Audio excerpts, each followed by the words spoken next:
MH370 disappeared. Good evening. There's still no trace of Malaysia Airlines Flight 370. Good night, Malaysian 370.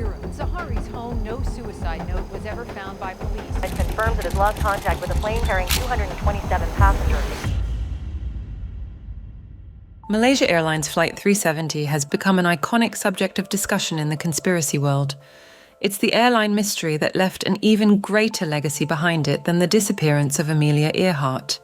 It's been through every possible theory you can think of, some perfectly logical, others downright outrageous. Lithium batteries, crashing in the middle of the ocean, a survival-style tale of it landing on a deserted island, and even alien abduction. But the fact remains that on March 8, 2014, an entire Boeing aeroplane and every one of its 239 passengers and crew disappeared out of the sky in a blink of an eye, never to be seen again. Where are the answers? Why was there never any trace of the wreckage? And why all the lies? Let's weave a tale, so bizarre it belongs in an episode of The Twilight Zone. Here's the story of the unsolved disappearance of Flight MH370, the greatest maritime mystery in all of human history. You might want to grab your tinfoil hats because this is about to get weird. To give a little scope of the level of weirdness related to this case, let's have a quick look at the mighty Boeing aeroplanes and why any unusual reports surrounding their aircrafts are hard to swallow. In their entire history, starting in 1919, there have only been around 160 reported incidents around the entire airline, involving everything from hijackings, pilot error, extreme weather conditions, and the least reported of all, manufacturing or maintenance-related malfunctions. Almost all of the very few issues reported in their century of operation didn't even happen in the air. They're almost all confined to the runway, with takeoff and landing, and not in the sky in full flight at all. This is a company that's developed more than 1,500 models. They produce more than 1,000 aeroplanes each year, and keeping up with their strict maintenance standards is so intense that, quite frankly, it's a bit of a headache for airlines. But these high safety standards are why Boeing is the aeroplane of choice when it comes to flying 600 miles an hour through the air. Statistically speaking, you're more likely to be killed by a vending machine in the US than by an aeroplane crash, especially if you're flying a Boeing. It's only after 2018 that we really ever hear about any mishaps in Boeing's production line, and disastrous ones at that, including the Alaskan Boeing Flight 1282 that nearly crashed after the bolts to the emergency exit door blasted off its hinges mid-flight. A number of planes in that line of production went out with faulty door bolts, and it cost Boeing millions to recall those new engines and rectify the problem.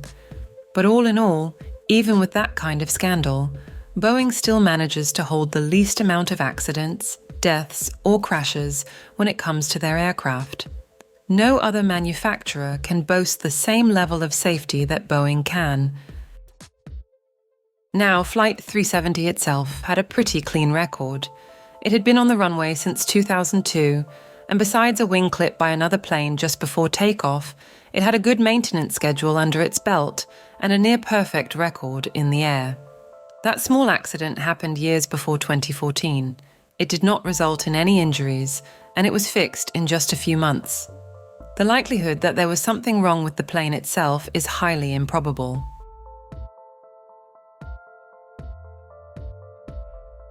Then we have the pilots, and their history, on paper at least, was almost as good as the flight they were piloting. Captain Zahari Ahmad Shah was 52 years old. Married and a father of 3, he was so passionate about aviation that he'd even built his own flight simulator in his home, just so he could practice on his days off. He was a certified flight instructor and could count an impressive 18,000 hours of flight time in his career.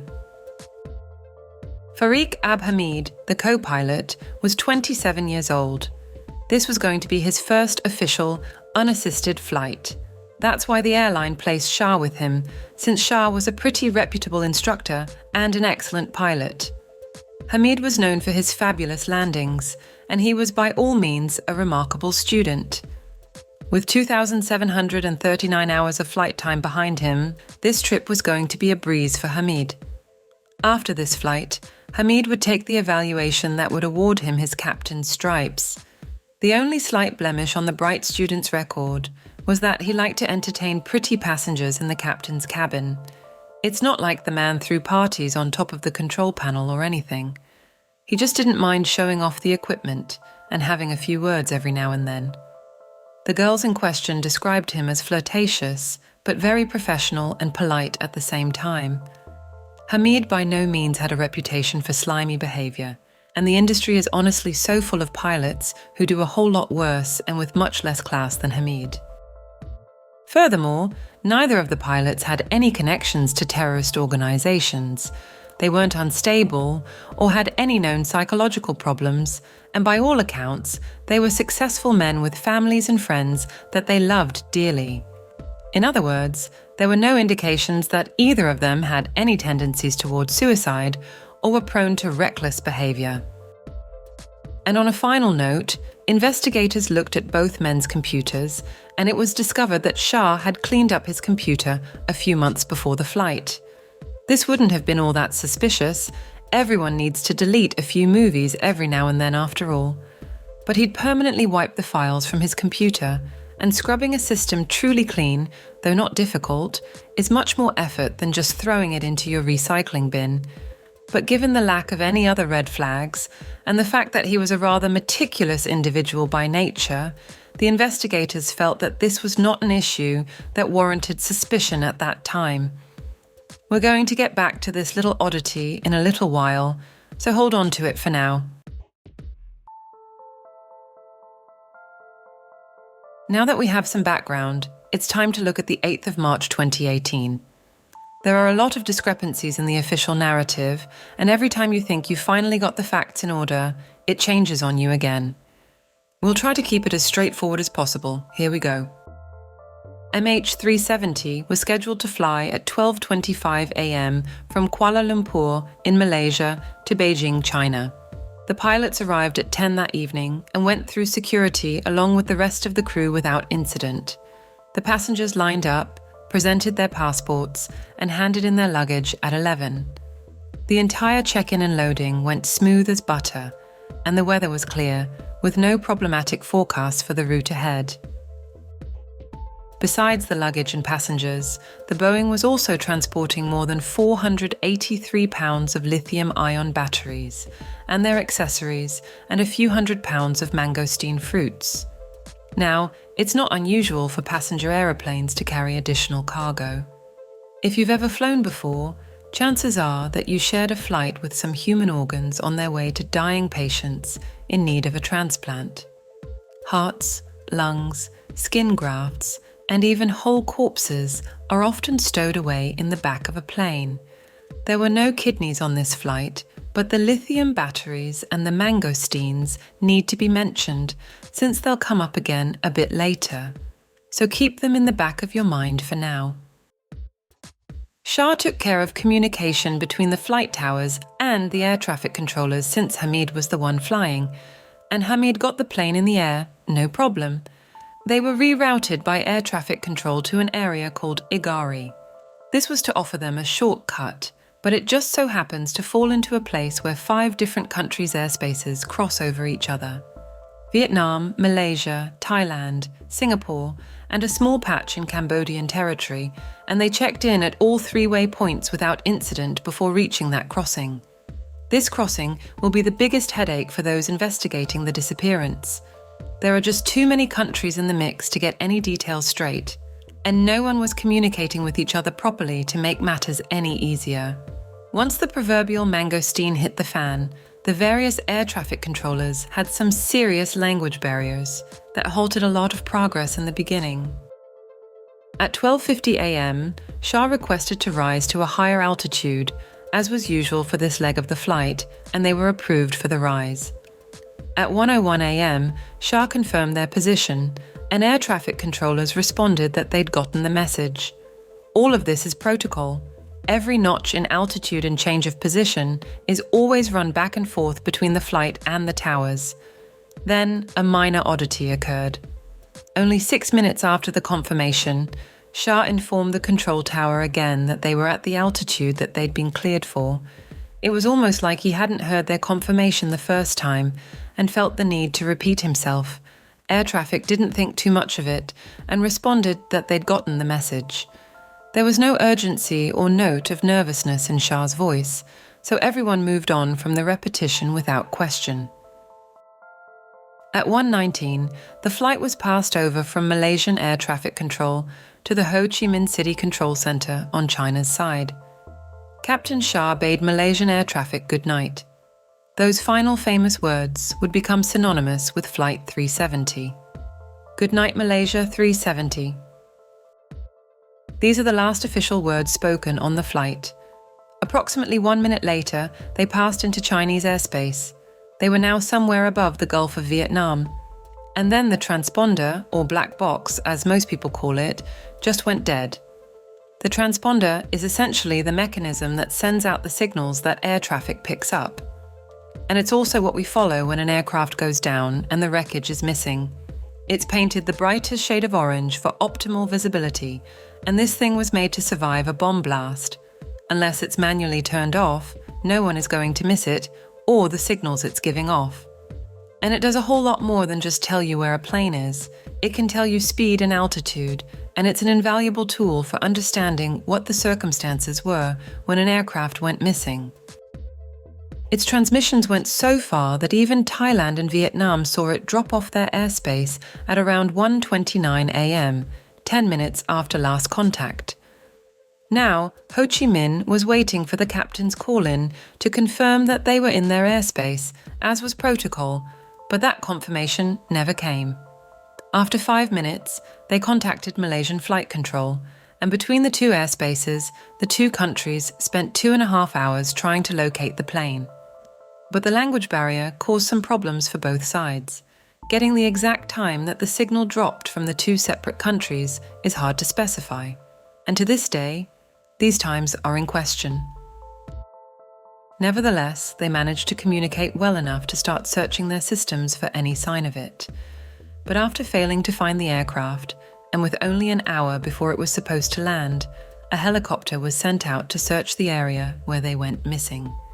Every plane in the air in that space was located and accounted for, all except Flight 370. Families and colleagues waiting for the passengers to disembark in Beijing were becoming concerned, and by 7 that morning, they were downright alarmed. No one could give them any answers when they asked where the plane was or whether or not it had been delayed. According to every screen, 370 had departed on time, and the last communication showed that it was 1.5 minutes ahead of schedule. Then, at 7:24 a.m., Malaysian Airlines issued a press release stating that they'd lost contact at 2:40 a.m. and that they were searching for the plane. Almost 2 hours later, they made another statement, stating that they were now informing the next of kin of the missing airplane. And they had reason to believe that the plane landed at Guiyang Long Dong Bao Airport, but they were still waiting for confirmation. Guiyang Airport was on 370's route, but it is situated at the southern point of China. Beijing, where they'd been heading, is much farther north.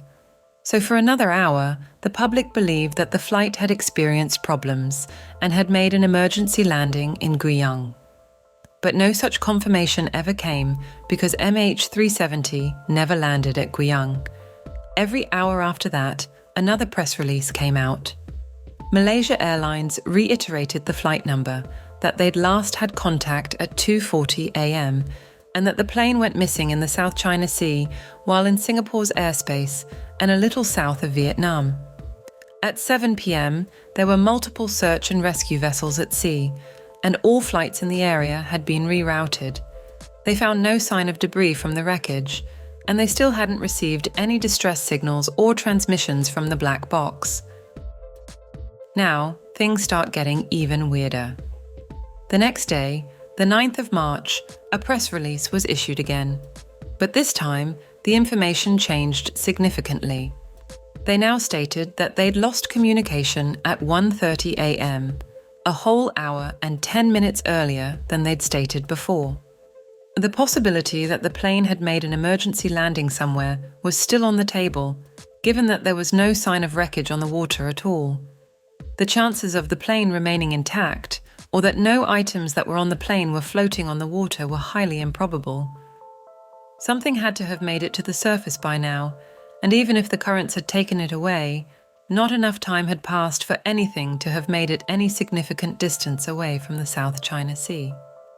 Malaysia Airlines kept the emergency landing and lack of wreckage at the forefront, but behind the scenes, they'd brought in grievance counsellors for the missing passengers and crew's families. If they had no evidence of a crash, then why go to that extreme? On the evening of the 9th, Vietnamese authorities reported that they'd spotted possible wreckage in their waters from the air, but it was dark, and their vessels were unable to locate it when they went out looking. And 2 other aircraft also reported possible sightings in other parts of the South China Sea on that day. But none of this was mentioned in the press release on the 10th. This information only came out years later. Why they kept it quiet then is a little confusing. 40 aircraft and almost 30 ships from 8 different countries had now descended on the waters. A lot of them were focused on the southeast of Vietnam, where the wreckage that was seen from the air but never found was supposed to be. They found oil residue on the surface of the ocean in the same area. But it was soon proven not to be fuel used in aviation. Another dead end. Then 2 significant bombshells dropped. Malaysia Airlines said that they believed that 370 had turned around and might have tried to return to Malaysia, but they didn't say why they believed that this was a possibility. And even more concerning, 2 of the passengers had used fake passports to board the plane.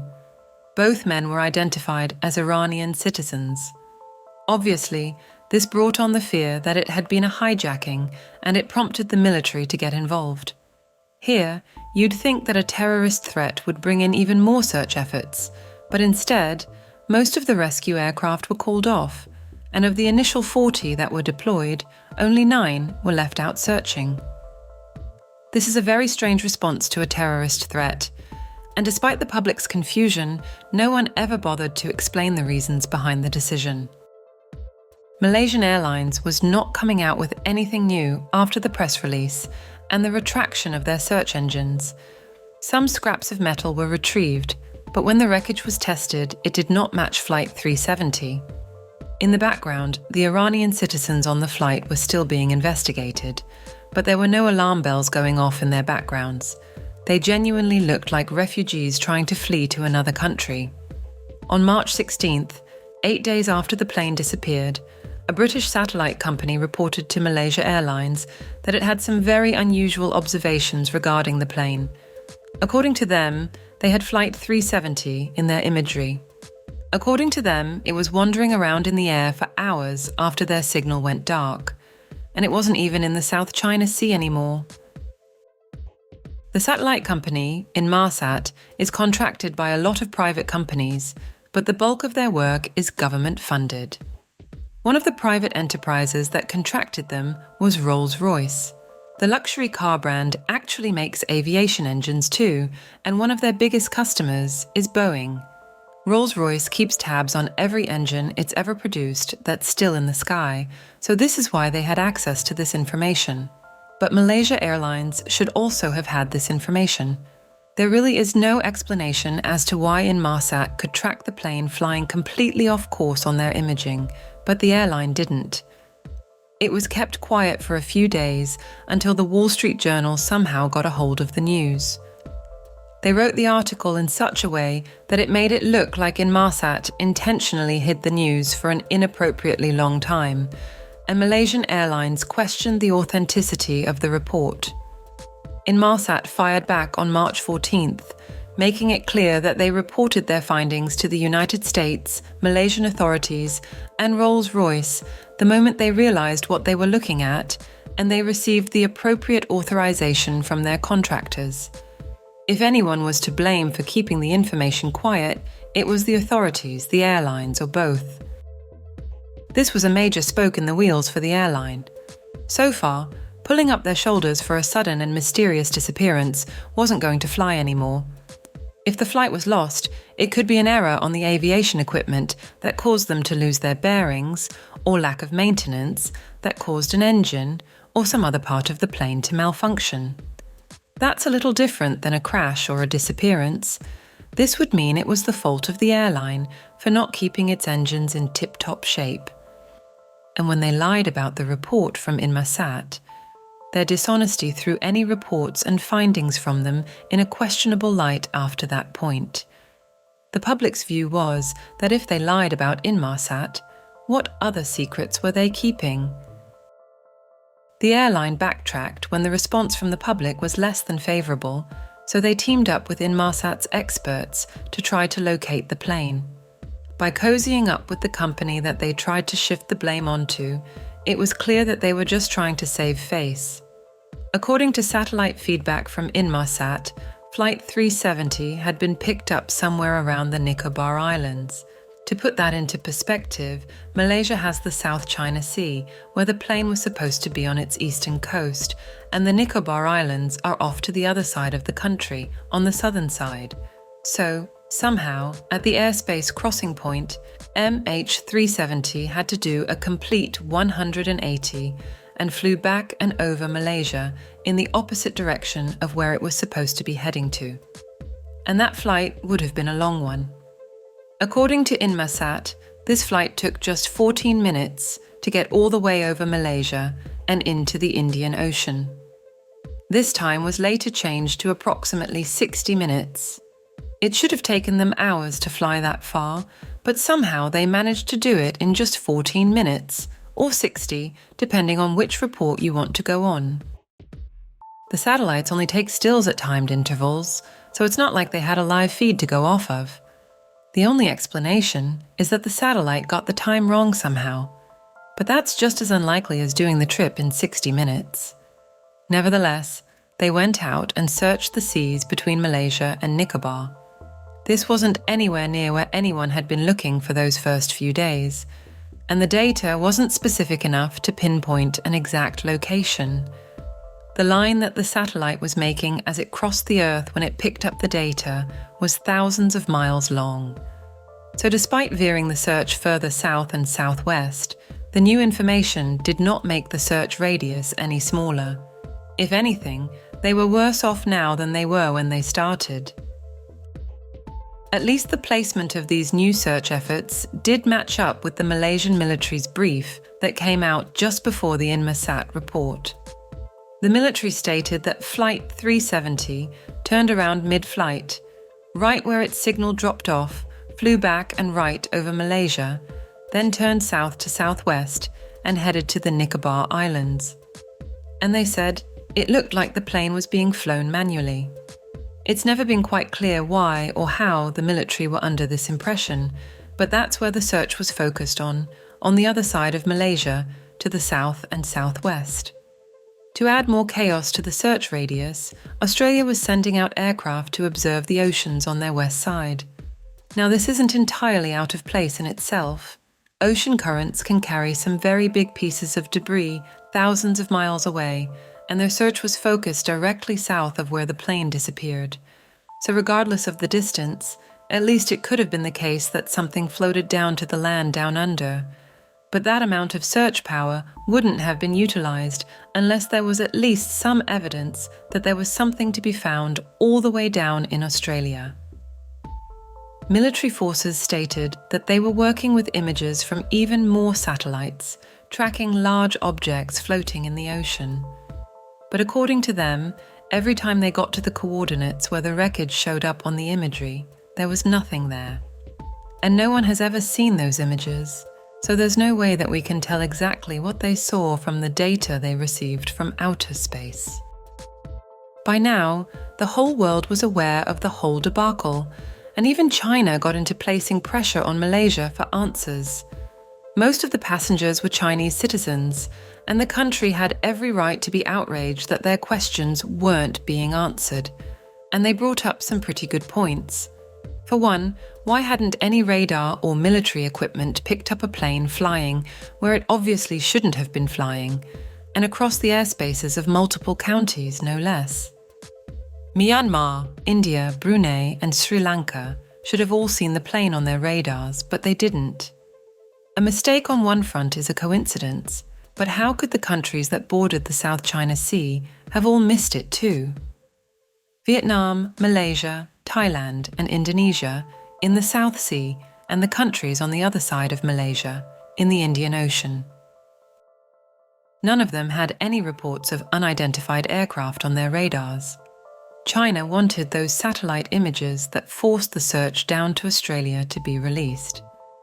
China wasn't afraid to say that this whole affair was starting to look like a wild goose chase, meant to divert attention away from the actual place where the events took place, and that they believed that information was being intentionally altered or hidden to hide the truth.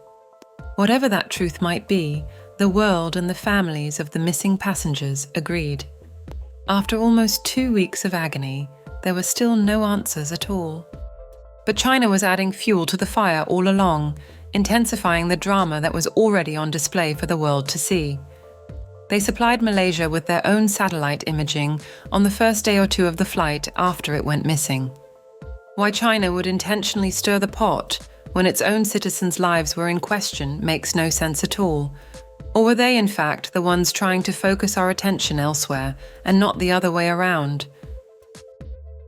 But there was a blip around one of the 3 Nicobar Islands.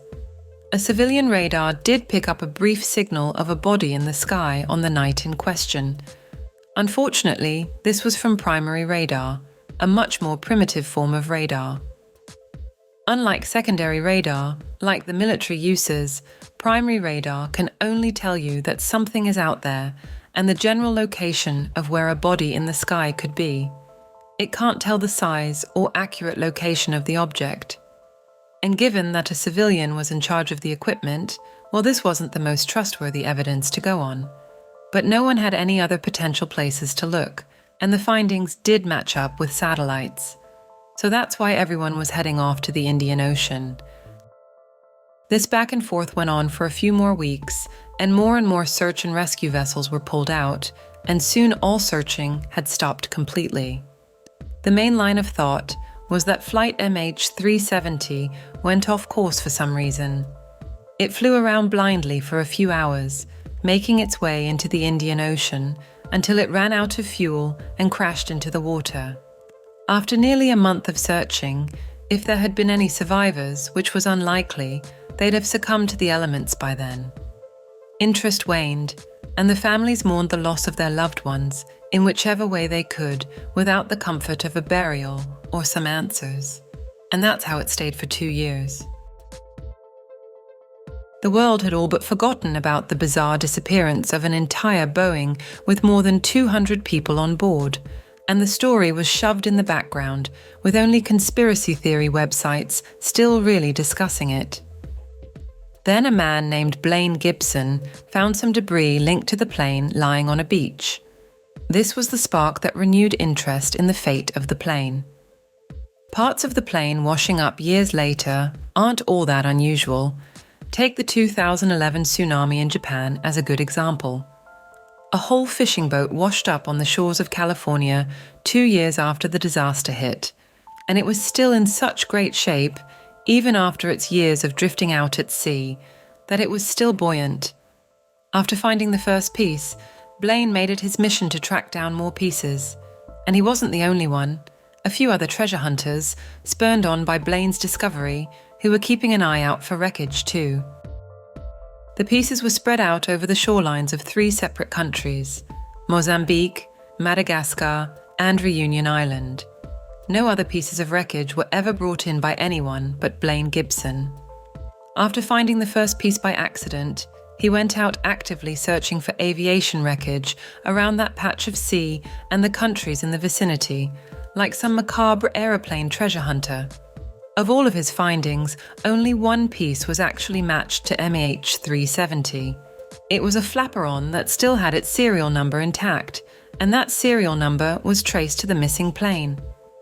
But there was a slight problem with that single confirmed piece. It was missing its ID plate.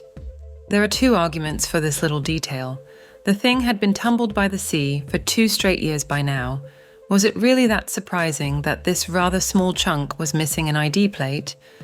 The other side of the argument is that that ID plate is bolted on, meant to stay on through hail, thunder, and rain, speeding across the sky at ridiculous speeds. What's the ocean against those bolts?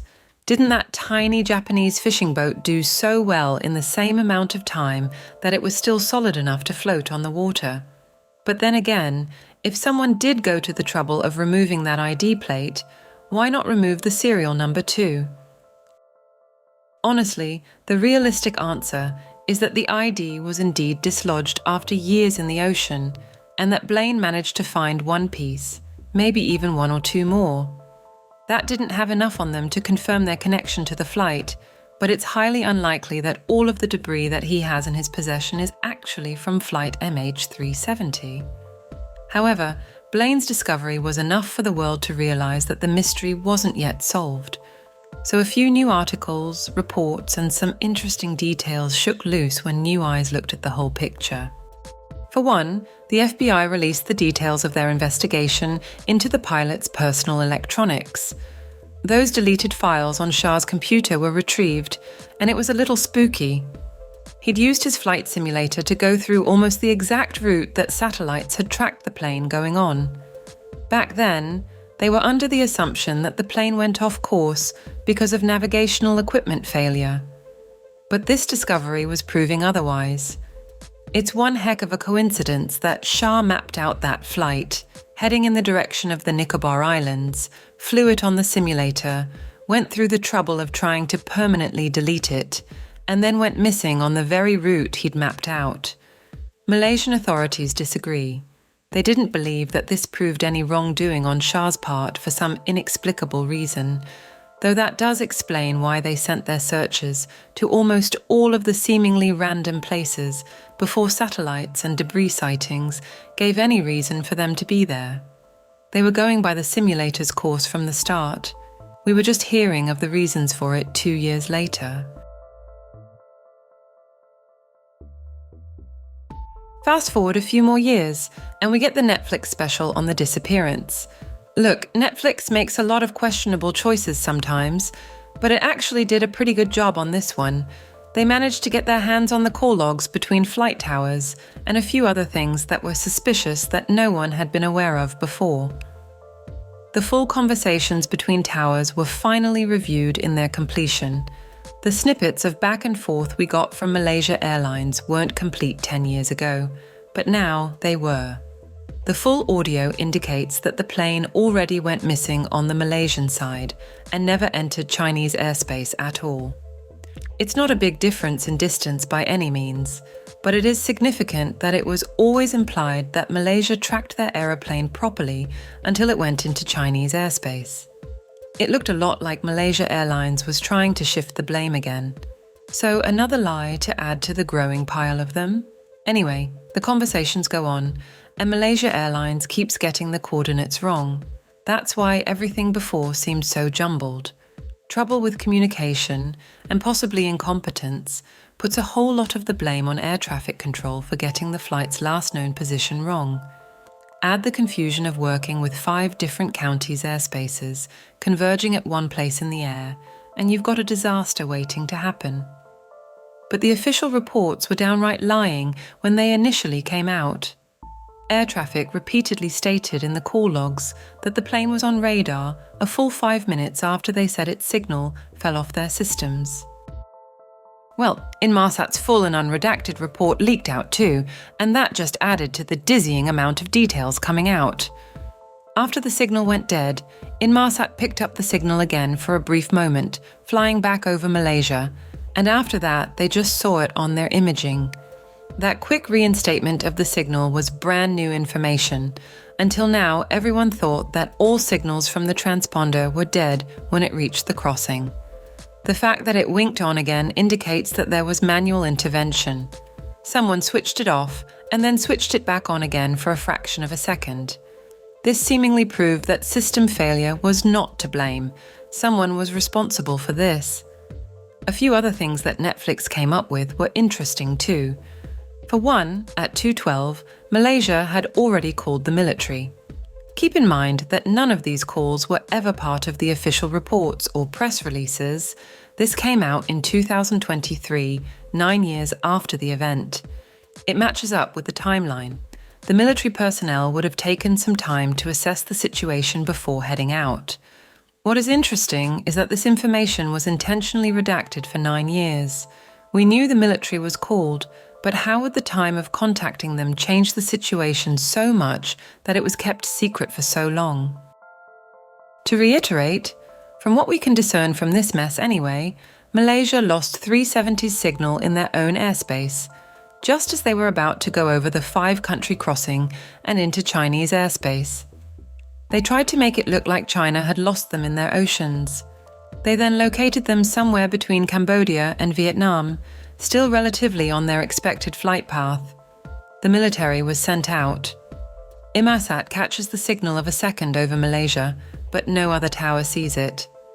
And somehow, according to Malaysia Airlines, the plane made it to the Nicobar Islands in just 60 minutes, a flight that should have taken them 6 hours. Inmarsat shared their information, but Malaysia claimed they didn't get it until a week after they did. In those reports, Inmarsat caught sight of the plane on the Nicobar Island side. That's when they finally searched the Indian Ocean and down in Australia, where debris was spotted. No debris was ever found in the Indian Ocean, Australia, or the South China Sea.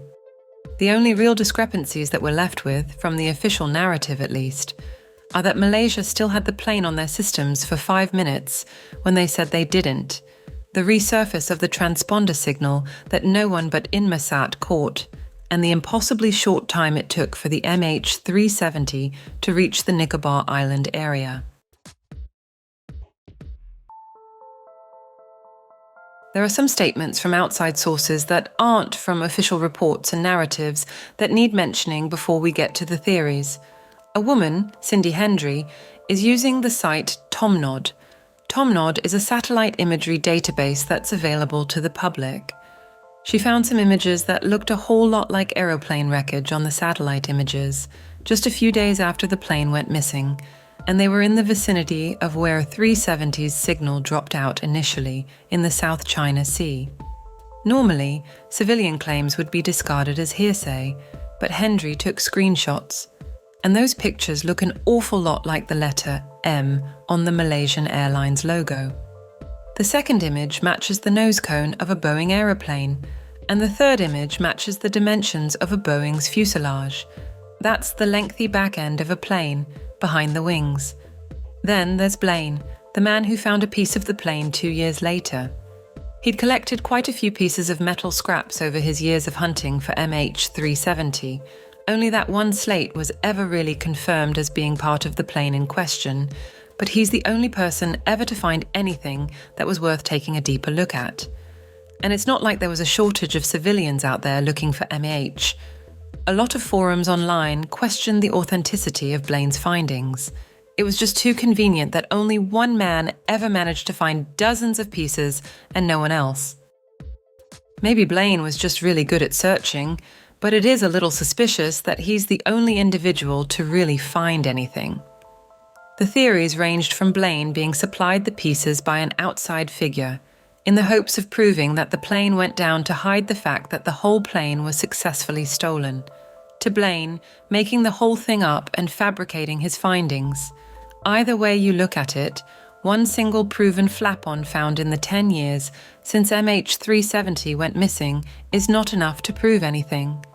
Then there are the claims, from anonymous sources, that Captain Shah was a bit of a cheater and that he didn't have a very happy marriage.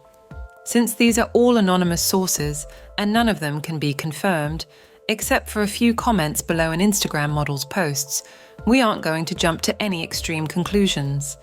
And it's not like philandering in the aerospace field is exactly rare.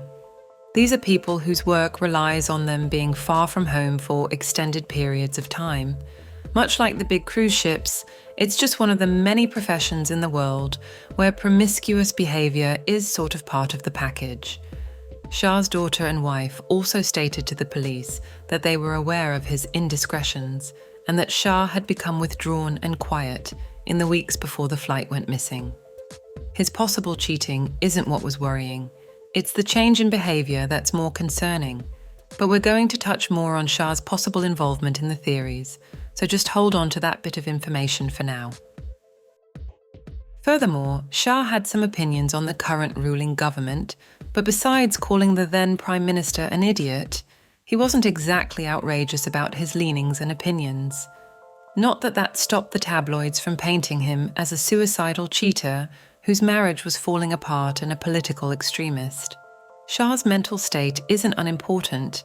It needs to be taken into consideration, but the media blew it to unnecessarily huge proportions. Air Malaysia definitely pushed this line of thinking. Just like China and Inmarsat, they were more than willing to blame anyone but their own incompetence for the disappearance. Now's the time that you might want to get that tinfoil hat out because we're about to get into the theories. The placement of where the plane blipped out of existence is highly unusual. Of all of the places in the South China Sea where the transponder just so happened to malfunction and turn off, it was at that exact crossing. Where 5 countries' airspace collided, most of them were already not on good terms with each other. So not only do we now have 5 countries scrambling between each other, trying to work together as best as they can, with huge language barriers to stymie communication, but we also have every government throwing the blame at countries that they're not all that friendly with already. It's the chaos at that very crossing that led to most of the confusing information that we got out of this whole affair. And no one can deny that if anyone wanted to make an aeroplane disappear, then that would be the perfect point to execute a plan. With that said, let's start with the most unlikely culprits and work our way up to the candidates who had the most motivation to sabotage a passenger plane. First up is a terrorist attack. But this is highly unlikely. The Iranian citizens' families and backgrounds were gone over with a fine-tooth comb, both by authorities and the public. They genuinely look like refugees who were trying to find a new home. The co-pilot, Ahmad, was also relatively clean. Besides his inappropriate liking for attractive passengers, he had no other motives for purposefully flying the plane off course or sabotaging the flight at all. Shah isn't a great candidate for an extremist either. Criticizing the current leadership of your country isn't exactly unusual. Everyone does it, and to much greater lengths than Shah did. It's not like he was posting memes of Biden falling off his bicycle, calling the Prime Minister an idiot when he was later tried for corruption and money laundering. Well, we're just saying that he was probably saying what every other Malaysian was too, and that it was blown out of proportion by the media. Then, there's alien abduction and secret government experiments involving creating wormholes out of thin air. But if you don't mind, we're going to discard those theories on the simple basis of the fact that it's outrageous. So let's move on.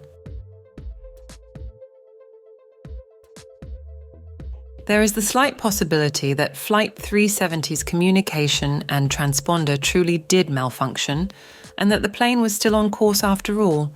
But given the multiple countries that crossed over that specific point in the South China Sea, the now unidentifiable aircraft might have caused one of the neighbouring countries to see it as an invasive aircraft, and a trigger-happy operator accidentally shot it down by accident.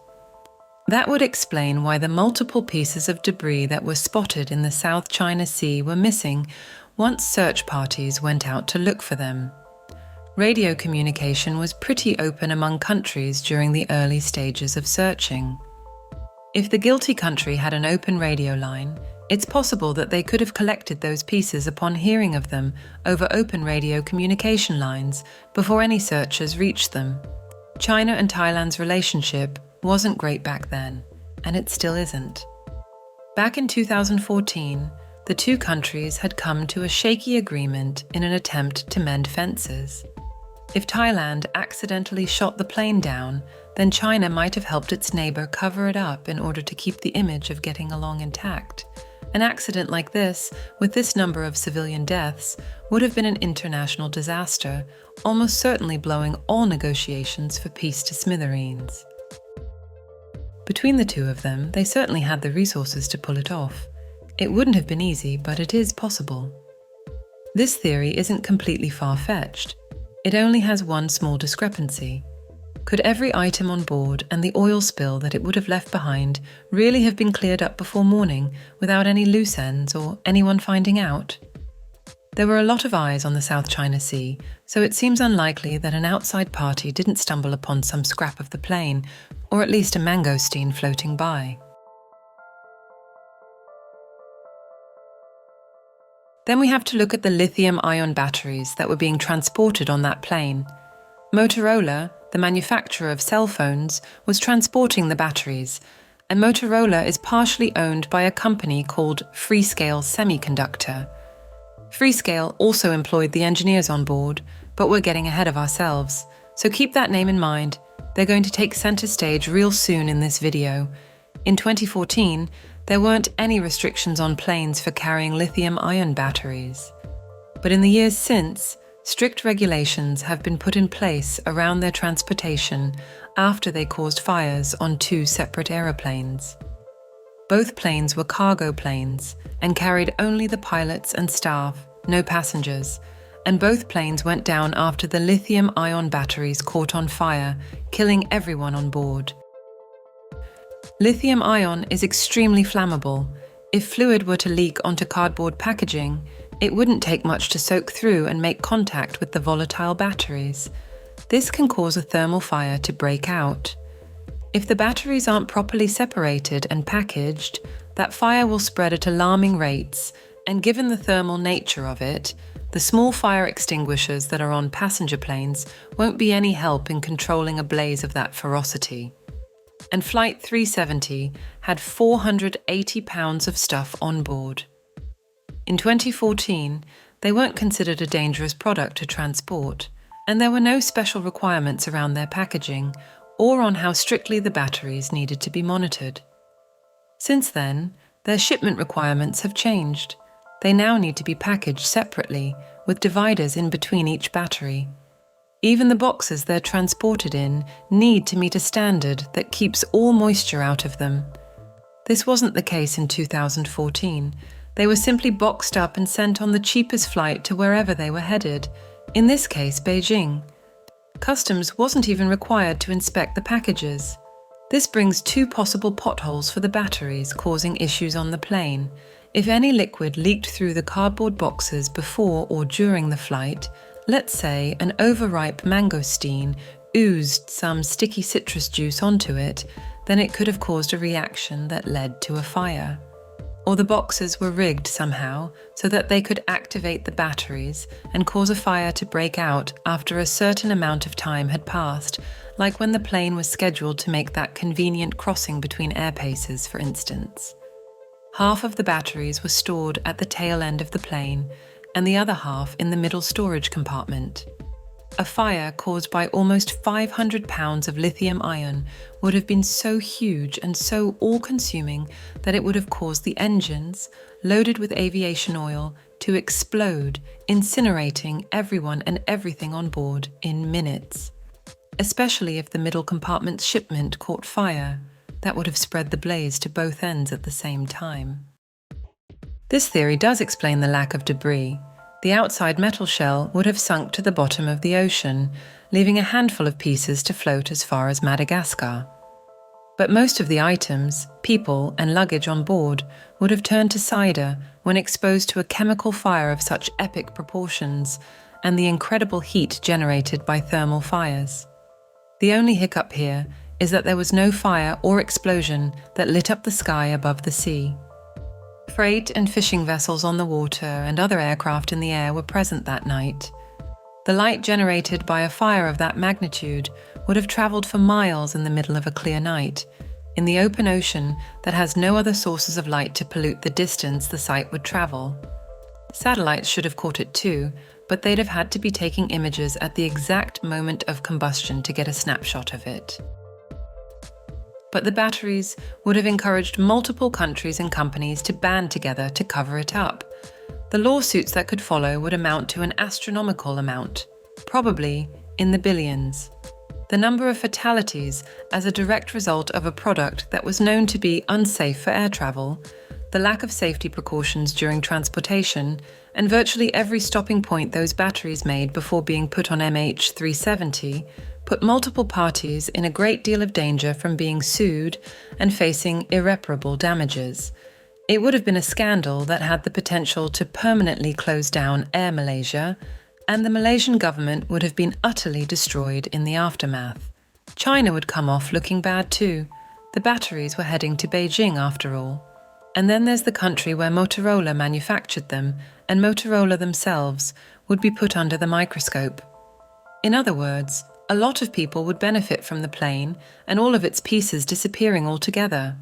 Rigged or not, the batteries being the cause of a massive explosion is one of the more solid theories out there.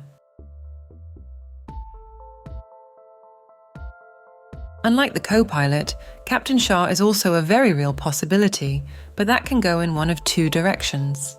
The first, and most unlikely option, is that he was unhappy with his marriage, and in a moment of madness, he decided that he was going to crash the plane, taking his own life as well as the lives of more than 200 innocent people along with him. This is highly improbable. Shah might have been a cheater, but he was otherwise described as a very steady sort of individual.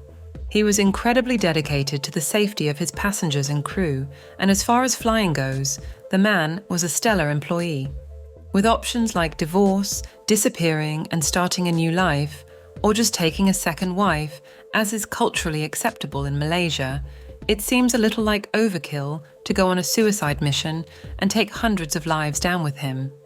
All of his family, friends and colleagues were adamant that he was not suicidal, and there was never a note, will or testament, change or sudden changes to his insurance or finances to indicate that he was planning on taking his own life. But it cannot be denied that he had a behavior shift before the flight, and then there's the incredibly suspicious flight simulator data that he tried to erase. He went out of his way to plan that reroute and to scrub the evidence. Before we go any further with this theory, we need to add a disclaimer first. What's about to be said is all based on theories and not on facts. This line of thinking was taken from sources available freely on the internet. The only official proof is that Shah had data on his flight simulator that he tried to erase, and that data matches the route that MH370 took back over Malaysia, heading to the Nicobar Islands. What we're about to say is opinion, and nothing more. Okay, now that we have our backs covered, let's get into it. Let's say Shah planned and executed a reroute that took the plane to the Nicobar Islands. He'd have to incapacitate his co-pilot. Then he would need to lock his cabin's door to keep flight attendants and passengers out, disengage the transmission box, and only then could he turn the plane around and head back, over Malaysia and toward the islands. If he did intend to crash the plane to kill himself, he could have done it just as well in the South China Sea. Going all the way to the other side of Malaysia would just be wasting a whole lot of time for the same outcome. Around the halfway mark, he put the transponder on for just a second, possibly to let someone who was waiting for a signal know where his location was. So we have to assume he was heading somewhere specific with the intention to land. The Nicobar Islands is really the only place to land with any chance of secrecy after crossing over Malaysia again. He just wouldn't have enough fuel to reach anywhere else that offered the same amount of cover. The Nicobar Islands, the Andaman Islands, and Burma were the only possible places that he could land with that amount of fuel. If Shah was running on his own steam, then the plane and passengers would have been found in these areas, but this isn't the case. But it wouldn't be hard to land in Nicobar and disappear if you had a little help. There are less than 40,000 people living on the islands permanently. Most of them are of indigenous origin, and the rest run resorts and activities centered around tourists. This is not the kind of place where you'll find satellites, sea patrols, a military presence, or any kind of technology suitable for spotting an unfamiliar aeroplane in their surroundings. Nicobar only has primary radar, which we mentioned earlier. It's a very primitive system that just tells you that something is in the sky, not what its size, speed, or exact location is. In other words, it is the perfect place to land without detection. And remember, someone on the Nicobar Islands did indeed catch a glimpse of a body in the sky that their primary radar picked up on, but they made no efforts to report anything at the time because it disappeared off their radar almost as soon as it appeared. And it's not like they get all that much traffic, nor are they privy to the flight logs from their surrounding neighbours' airports, because quite frankly, they don't get enough traffic to validate sharing that information with them. Besides a tiny airport that only receives small charter planes carrying mostly tourists, the islands do have a military airport base, but that's almost too strong a word to use for the site. Besides a landing strip and a tiny control room, it's almost never in use at all. India uses it every now and then to run military drills, and then they leave it empty again for months at a time. And if you were wondering, India had no military personnel that operated on the islands at that time. The Boeing had just enough fuel to make it to Nicobar and a landing strip to land on, so it's definitely a possibility. Following this train of thought, the question of why needs to be asked. It's unlikely that Shah wanted to stop on the islands for a holiday, but what if someone convinced, threatened, or paid him off to do it? You can't control a Boeing remotely. You'd need someone on the plane to turn off the transmission box and fly the plane manually to a chosen destination. No individual person has the money or the resources to pull off hiding a whole plane, unless they're Bill Gates. But an entire country or shadow organisation with government funding could do it if they got the plane to land in a secluded enough place in the middle of the night.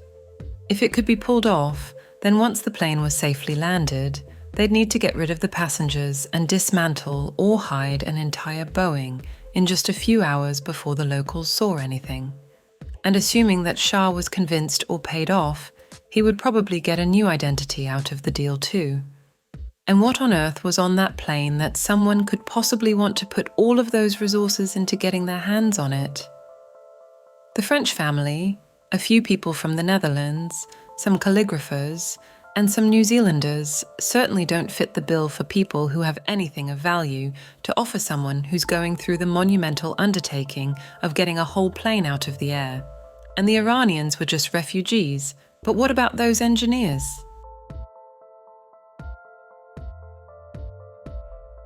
Those 20 engineers were Chinese nationals, but they worked for an American company called Freescale Semiconductor.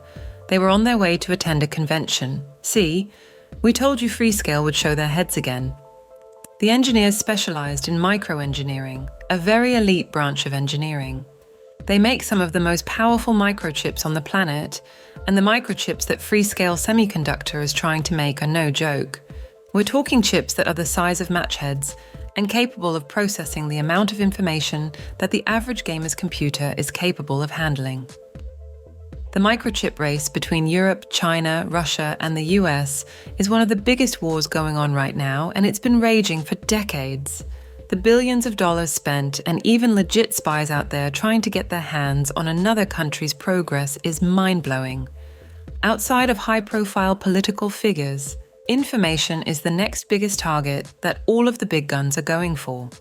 If anyone on that plane was targeted, it's that group of engineers and the work they were doing for Freescale Semiconductor. The company isn't worth billions for nothing. Just days before the flight went missing, Freescale put in a patent for semiconductor technology. Essentially, they designed a way for semiconductors to operate faster and more efficiently than ever before. This isn't exactly a new technology, but the speed at which processors could go with would make anyone in possession of the design billions of dollars. Efficiency is sometimes more valuable than any new technology. A few of the engineers on board were directly involved in that semiconductor patent, and most of them had their hands in various high-profile projects that involved the aforementioned microchips. A few $1 billion in the grand scheme of things isn't all that much money. If it were trillions worth, only then would a country get excited about it. But what about the other projects that they were working on? Every one of those engineers had their efforts on multiple projects at the time. And if one or more of them were on the verge of groundbreaking technology, especially if that tech was applicable to military functions, well, that changes things. Freescale certainly had enough money and brilliant minds at their disposal to make monumental discoveries very likely. Either the US didn't want the semiconductor technology to leak over to China or Russia, or one of the other dozens of innovative new technologies that Freescale's engineers were working on, so they took out the people who designed it in order to hide the information completely. Because what's 200 innocent people if they can keep China's grubby little paws off their precious technology? Or Freescale themselves took out the plane, with the people who had the most stakes in the invention keeping what would amount to billions of dollars in revenue from the product all for themselves. If this came from the US military, then Inmarsat would have been in on the plan. Inmarsat is a government-funded satellite company, and they only release what the US and Britain pay them to release. If they don't comply, they lose all of their funding and they collapse overnight. That's why their imaging didn't reach Malaysia for a few days. They would have had to run it through the US military and the FBI before they could be approved to release those images. The Freescale angle is a little more shaky. The company is already worth billions, and as tantalizing as it is to gain a few billion more, this is a bit extreme for a company that could make as much as the patent would have gotten them in just a year or two from the products and tech that were paying them buckets in revenue already. If someone wanted to shoot down that plane, the Nicobar Islands surrounding ocean was the perfect place for sinking a Boeing. It's got minimal traffic and the least amount of tracking equipment you could ask for. Or if they wanted to get the plane to land and remove the necessary people before killing everyone else on board, then Nicobar's secluded and unmanned airstrip would be the perfect place to covertly smuggle whoever they were after away. The Andaman Islands and Burma are unlikely landing options compared to Nicobar. Andaman is in Indian territory. They patrol their air and ocean spaces pretty thoroughly, and the fact that nothing was picked up on those islands means that the plane probably wasn't there. There are also no secluded airstrips there for a Boeing to land at without detection. Same goes for Burma. The only available landing spaces are manned or operational. There is no way the plane lands and is removed without locals seeing it happen. Some witnesses would have come forward by now. But why is it more likely that the plane landed rather than accidentally or intentionally crashing into the ocean? It's in the word crash. An aircraft falling from that height, no matter how smoothly a pilot manages to rest it in the water, is going to lose its wings and tail at the very least. And then it'll spill passengers, their luggage, seats and equipment right into the sea. A suitcase, a door, a teddy bear, or something else would have floated or washed up eventually. Every shipping vessel and boat in those waters were told to keep an eye out. The ocean sure is big, but we're talking about thousands of objects on that plane that had the opportunity to float their way into human hands that were actively looking for items relating to MH370. One single flap-on, found many, many years later, just isn't enough to validate a crash. Oil slicks left on the ocean's surface would have been visible from space and the search aircraft. There is virtually no way that anyone could miss oil in the water. It's very apparent from the air and from space. The only oil slick was at the south end of Vietnam, and if we are to believe the Malaysian government, it wasn't even aviation fluid. That plane flew in the Nicobar Island area, of that we're certain, but it couldn't have run out of fuel and gone down in the ocean. Even if it had depleted all of its fuel, traces of it would still sparkle on the surface for everyone to see. The MH370 did not crash in the place Malaysia said it did, but it did fly there. So if it was there, as satellites and Malaysia said it was, then it had to have landed. Then you have China, Russia, and to a lesser extent, India. All of these countries could have gotten wind of the semiconductor patent or some other breakthrough tech that the engineers were working on. Remember, the Cold War was fought over technical advancements, and it never really ended. The race for technology is still very much alive. Only now the public isn't as aware of it. Most of the information is being kept on the down low, and there are more countries involved. The lengths to which these countries are willing to go to get their hands on each other's inventions is downright alarming. And if it can be used in weaponry and war, all the more reason to get it in your possession. Freescale is in the business of making very powerful computers in as small a vessel as possible, or taking old tech and streamlining and improving on it. There are a billion different ways that their products can be used outside of PCs, cell phones, and industrial applications. The possibilities that one or more of those engineers had something of great value to offer are endless. If anyone was a target, it was an engineer and the information that he came with. At the end of the day, the lack of wreckage means that all the evidence points to MH370 flying back across Malaysia and into the Indian Ocean on an intentional route. But the why is up for debate. Shah is the most likely person to have flown it there, but he's not the best candidate for a suicide mission or a sudden glitch in sanity. So the next train of thought would lead you to believe that he was paid or forced to do it. If the target was the engineers and the billions their work could have made, or if someone wanted to get access to another project one of them was working on, then what could possibly be so important that it justified killing hundreds of people, including a baby? It's not like there aren't more micro-engineers in the world. Unless they were looking for an Einstein-level superbrain, then couldn't they just replicate the same results with enough engineers and funding if it was so important? Is this really enough to warrant an incredible feat of covert operations that involve the airspaces of multiple countries and more resources than we can possibly imagine, all for a microchip? Unless someone manages to create a wormhole to make teleportation possible, then it just seems like a stretch to put that much effort into making a plane disappear for very little technical advancement and not enough money to gain from it. Unless the tech was brand new, then that would change things.